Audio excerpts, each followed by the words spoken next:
everyone, this is Abbie Toogood. I'm just coming on here to talk about blenders and how to use them. We're going to do Lexi's leg. Okay, so this is a pair of blenders.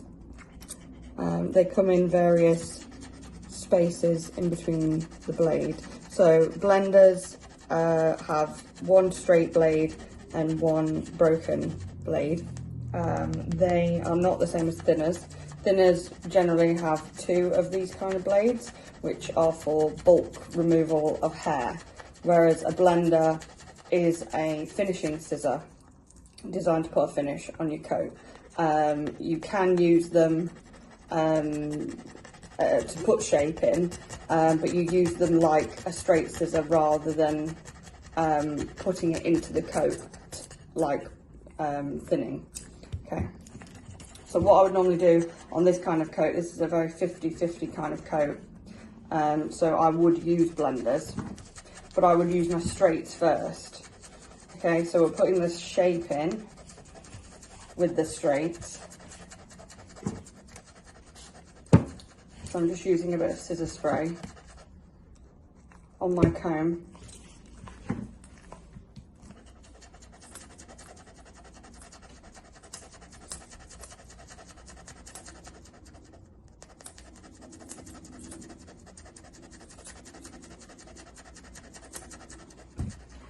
Just round her foot off.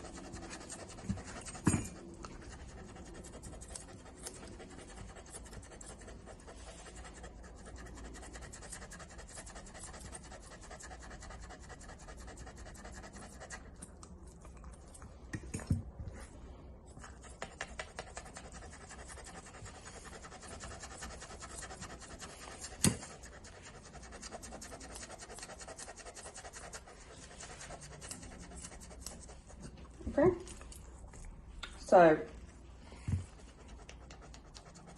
with a blender, you can put shape in. What you would normally do is go with your straights and put your parallel lines in, and then go over and finish and cut the corners off with your blenders. But I'll show you how to put shape in with your blenders, but you're using it as a straight shear rather than cutting into the coat. A thinner, you would be going into the coat and removing bulk, whereas the blender, you're not. You're using it as if it was a straight shear.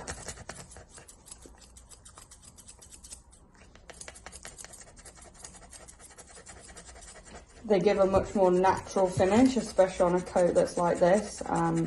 That's not a poodle coat and it's not a spaniel coat, so it's just very in between and floppy.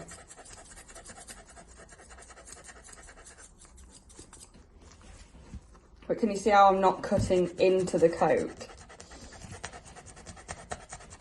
I'm using it to set my lines in as if it was a straight shear.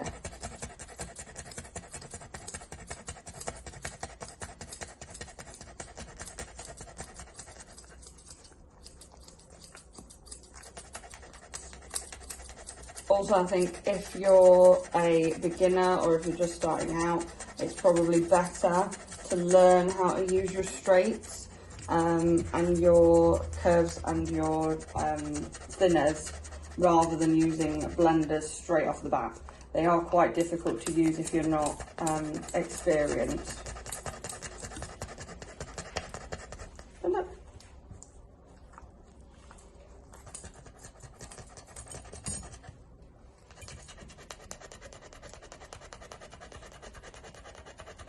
So comb everything up.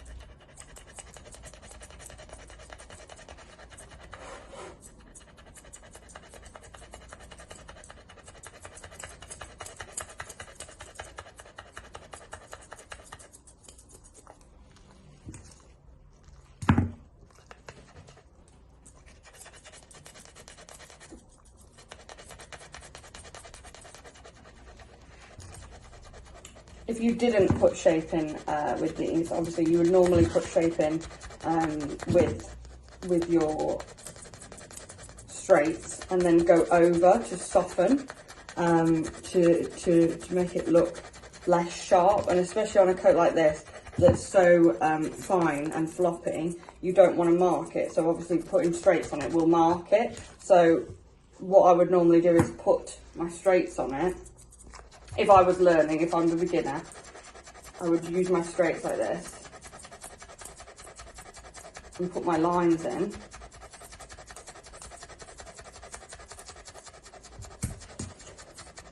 And then if there's any marks that I don't like, I will very gently go over them, go over that line.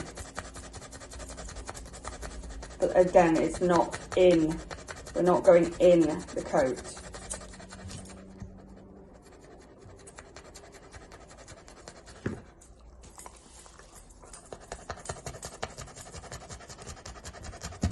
And you should always be using scissor spray when you're scissoring, either on your comb and waft it, or you can spray it very gently onto the dog, not really close, far away. It's like literally a mist. We're not wetting the coat, we're just dampening it slightly to help with scissoring. These are not for chopping. We're not chopping at the coat. The same as what you wouldn't use a chunker if you're really inexperienced either, because chunkers can be these are a very fine, they're a very fine chunker slash blender, or a really chunky blender, whichever one you want to call it.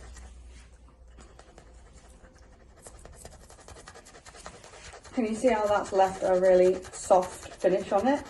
But it's also not marked it, because I'm using it as if it was a straight scissor, and rather than a thinner, because you're automatically wanting to put it into the coat and do kind of this action with a blender, but that's not what it's for.